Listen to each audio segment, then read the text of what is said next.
Hello friends, good morning and welcome to my channel Gonthal Biological Concept। तो बच्चा लोग आज हम क्या डिस्कस करेंगे? Malaria disease. आज खुश तो बहुत होगे तुम, हैं? क्योंकि आपने बचपन से ही मलेरिया डिजीज़ के बारे में सुना है, लेकिन आज इसके बारे में हम डिस्कस करने वाले हैं। तो मलेरिया डिजीज़ के बारे में अगर आप सोचेंगे तो दो ही चीज़ दिमाग में आएगा। एक है फीमेल एनाफिलिस मॉस्किटो और इसका है और हाई फीवर। तो चलो इसके बारे में पढ़ते हैं। मलेरिया एक कैसा डिजीज़ है? Malaria is a प्रोटोजन disease. It's pathogen is Plasmodium.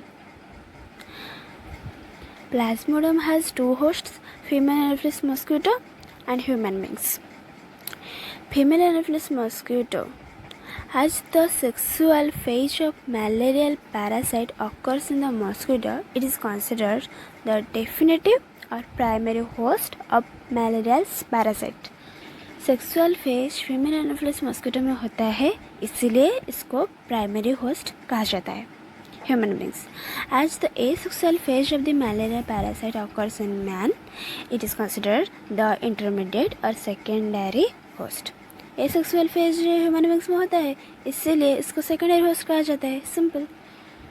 अब आपके मन में सवाल आता होगा कि फीमेल एनाफिलिस मॉस्किटो ही क्यों मलेरियल डिजीज कर सकती है?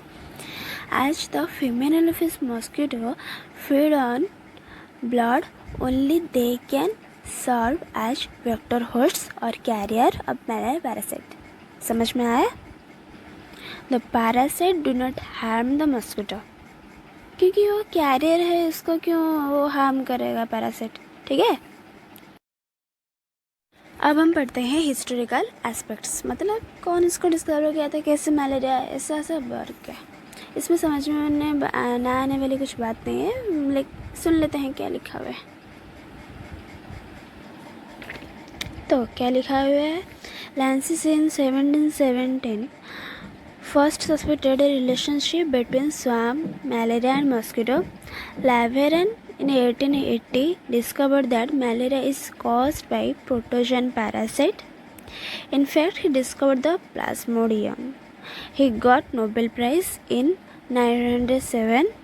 His topic of discovery was role of protozoans in causing disease.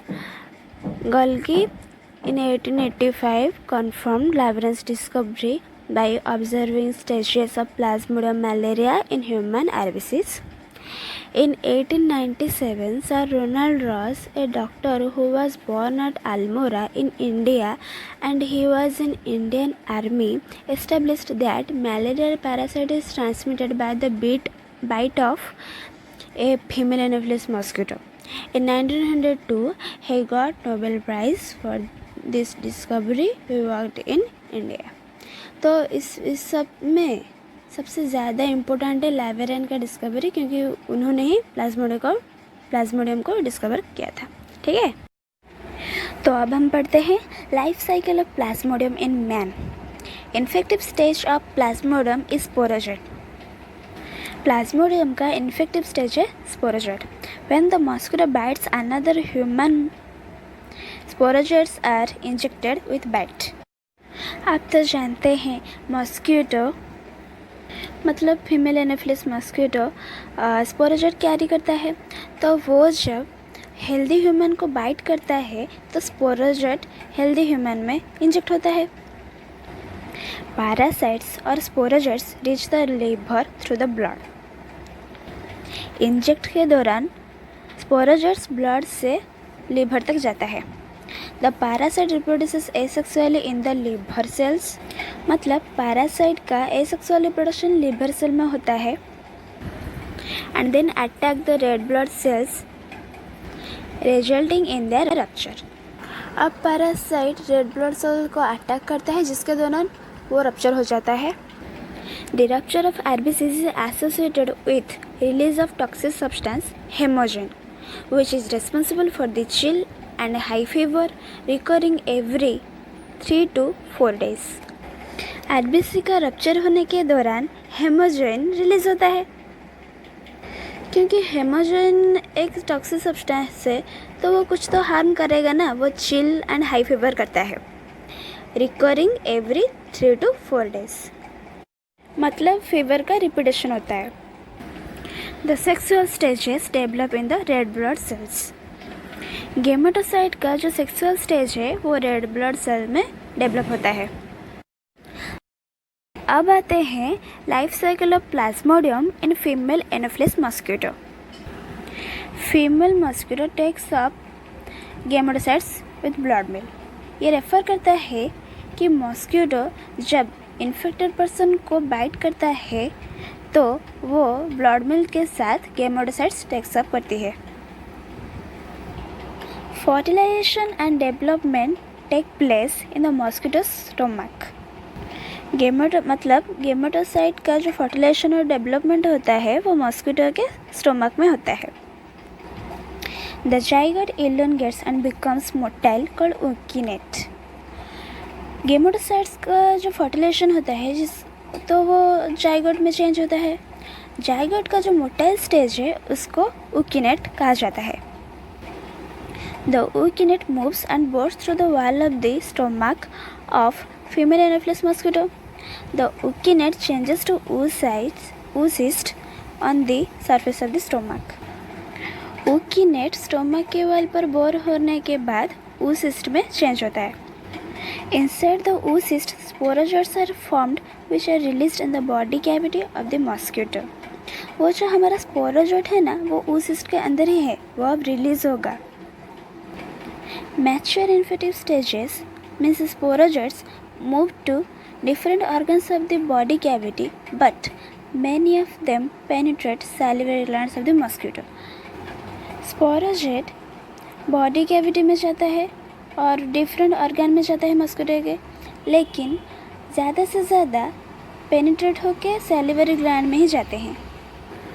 When the female Anopheles mosquito bites a healthy person, the sporozoites are injected in his or her blood along with saliva. जब female Anopheles mosquito healthy person को bite करती है तो sporozoite inject हो जाता है along with saliva. हमने जो अभी life cycle of Plasmodium in human and female Anopheles mosquito के बारे में पढ़ा, आप इस डायग्राम के दौरान समझ सकते हैं. ये एक क्विक रिकैप के टाइप है. If there is any doubt in the diagram then please ask me in the comment section. Okay, तो अब हम पढ़ते हैं human species of Plasmodium and types of malaria. In human beings malaria is caused by 4 species. इसमें ज़्यादा कुछ समझ में नहीं आने वाला कुछ बात नहीं है, फिर भी पढ़ा देते हैं. प्लाज्मोडियम, पहले हम पढ़ते हैं Plasmodium vivax. It causes benign torsion malaria. Benign का मतलब क्या है? इतना भी डेंजरस नहीं है, बेनाइन का मतलब है recurrence of fever is after every 48 hours. मतलब हर 3 दिन में होता है. It's incubation period is about 14 days. Incubation मतलब क्या है? इंक्यूबेशन का मतलब है the period between infection and appearance of symptoms of diseases. Okay, the recurrent attacks of fever is called पैरोक्सिज्म्स. क्या? पैरोक्सिज्म्स. अब हम पढ़ते हैं Plasmodium फाल्सिफेरम. It is the greatest killer of human beings over most of parts of Africa and elsewhere in tropics. Incubation period is about 12 days. Recurrence of fever is after every 48 hours. मतलब इसका भी 3 दिन में होता है, हर 3 दिन में. It causes malignant torsion malaria. Malignant का मतलब क्या है? Tends to spread to other parts of the body. मतलब एक जगह से और एक जगह ये पहुंच सकता है, ये डेंजरस है. प्लाज्मोडियम, तो अब हम पढ़ते हैं Plasmodium malaria. It is common in tropical Africa, Burma, Sri Lanka and parts of India. It is less common in India.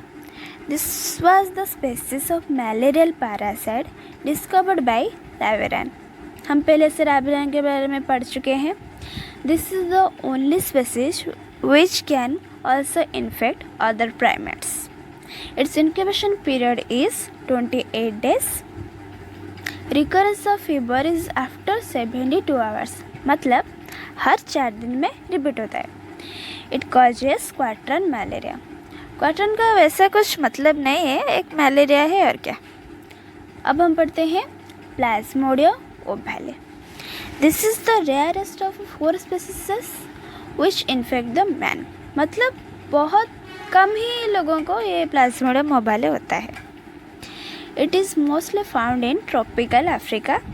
It is usually not seen in India. It's incubation period is about 14 days. It causes mild टर्सन malaria. Mild मतलब तो आप समझते हैं moderate. तो अब हम पढ़ते हैं symptoms of malaria. The patient displays symptoms of malaria fever after a period of 14 days from infectious bite. मतलब मलेरिया के होने के बाद मतलब 14 दिन बाद तक इसका सिम्टम्स रहता है. Early restlessness, less appetite and slight sleeplessness are followed by muscular pains, headache and a feeling of chilliness. ये तो आप सब समझते हैं. भूख नहीं लगता है, नींद नहीं ठीक से आते हैं, ठंडी होता है, हेडेक होता है. ये तो आप सब समझ सकते हैं. In response to chills, the body temperature starts rising and may reach 106 Fahrenheit. मतलब कितना ज़्यादा फीवर होता है इस डिजीज़ में. 106 समझ सकते हैं ना आप. The patient sweats a lot and the temperature steadily goes down to normal. Sweating भी होता है, टेम्परेचर भी कम घट जाता है लेकिन फिर से होता है. Till the next attack takes place after 48 hours. मतलब हर 3 दिन में ऐसा होता है.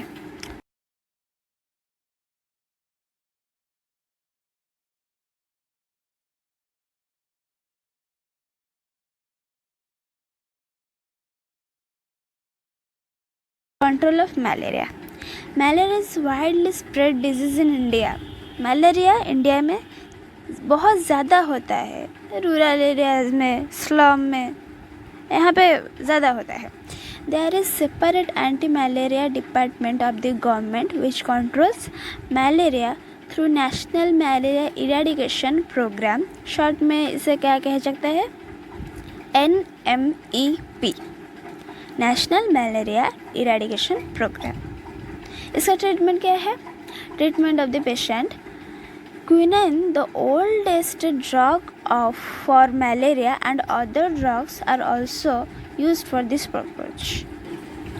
Quinine is extracted from the bark of cinchona tree which is mostly growing in West Indies, India, Sri Lanka, Java, Peru. India में भी मिलता है. वाह. Other anti-malaria drugs are Paludrine, Primaquine, Chloroquine, Camoquine, कोमोप्राइमा. ये इतना ज़्यादा यूज़फुल नहीं है. अब हम पढ़ते हैं prevention of infection. Ducks, larvivorous fish like Gambusia, some adult insects like dragonflies, insectivorous plants such as Utricularia. Utricularia एक aquatic plant है. Are the natural enemies of the mosquito larva and pupae as they feed upon them. This may be introduced in the water containing the larva and pupae. तो मेरा पहला सवाल, Plasmodium का सबसे infectious form क्या है? इसका आंसर मुझे कमेंट बॉक्स में देना. ठीक है बच्चों, आज के लिए इतना ही. Keep smiling and spread happiness. For more videos, subscribe, press the bell icon, tap all, like, comment, share.